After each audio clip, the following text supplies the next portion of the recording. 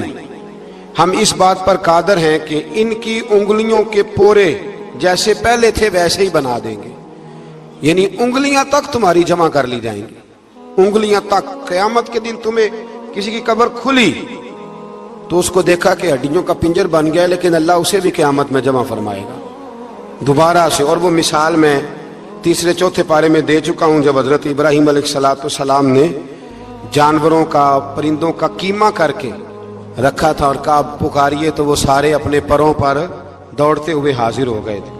آگے سورہ دہر شروع ہوتی ہے، سورہ دہر، یہ 29واں پارہ ہے، اور اس میں صورتیں اگرچہ چھوٹی چھوٹی ہیں پر کیا بات ہے سب صورتوں کی۔ ہر سورہ مبارکہ بڑی اپنے اندر امتیازی شان رکھتی ہے۔ سورہ دہر میں فرمایا حل اتی علی الانسان حین من الدہر لم یکن شیئا مذکورا، فرمایا بے شک گزرا ہے انسان پر زمانہ ایک ایسا کہ جب وہ کوئی قابل ذکر چیز نہیں تھا۔ ایک وقت تھا کہ جب کوئی اس کا ذکر تھا کہ نہیں، وہ وقت بھی جب نہ نام تھا نہ ولدیت تھی۔ پھر دنیا میں آ کے لوگ سمجھتے ہیں کہ میں اٹھتا ہوں تو زمانہ اٹھتا ہے، میں بیٹھتا ہوں تو زمانہ میری وجہ سے نظام چلتا ہے۔ تو اللہ فرماتے ہیں حین من الدہر لم یکن شیئا مذکورا، تیرا تو ذکر ہی کوئی نہیں تھا، تو جانتا ہی کوئی نہیں تھا، یہ تو رب نے تجھے پیدا کیا ہے۔ اب تو سمجھتا ہے کہ میں کوئی چیز ہوں۔ بڑے بڑے لوگوں کی قبروں پہ جاؤ، کوئی پوچھنے والا نہیں، کوئی نہیں۔ وہ جو کہہ دیتے تھے تو قانون بنتا تھا، قانون جن کے سائن کرنے سے لوگ پھانسی سے بچ بھی جاتے تھے اور پھانسی لگ بھی جاتے تھے۔ آج ان کا جاننے پہچاننے والا کوئی نہیں۔ تو انسان نا بھول جاتا ہے۔ ایک دور وہ بھی ہوتا ہے جب بس میں بیٹھنے کو جگہ کوئی نہیں دیتا، اور ایک دور وہ بھی ہوتا ہے کہ درجنوں کاریں لے کے لوگ گلیوں میں کھڑے ہوتے ہیں۔ انسان کو سارے وقت یاد رکھنے چاہیے، اسے بھولنا۔ حضور علیہ السلام اکثر فرمایا کرتے تھے کہ میں تو اس ماں کا بیٹا ہوں جو گوشت کے خشک ٹکڑے کھا کے بھی گزارا کر لیتی تھی، گوشت کے خشک ٹکڑے کھا کے بھی گزارا کر لیتی تھی۔ اور حضرت عمر فاروق کی زبان پر یہ جملہ ساری عمر رہا کہ میں اونٹ چرانے والے کا بیٹا ہوں، یعنی ساری زندگی رہا۔ لوگ بھول جاتے۔ محمود غزنوی نے ایاز کو بڑا نوازا، لوگوں نے شکایت کی کہ ایاز تو آپ سے تحفے لے لے کے تو جنگل میں جمع کر رہا ہے دولت۔ محمود کہنے لگے تمہیں کیسے پتا؟ کہنے لگے عصر کے بعد کہاں جاتا ہے روز، پتا ہے؟ لگا نہیں۔ تو کہا پھر آپ کو آج تک یہ نہیں پتا کہ عصر؟ محمود کہنے لگے واقعی یار اس نے کبھی بتایا نہیں عصر کے بعد کہاں ہوتا ہے۔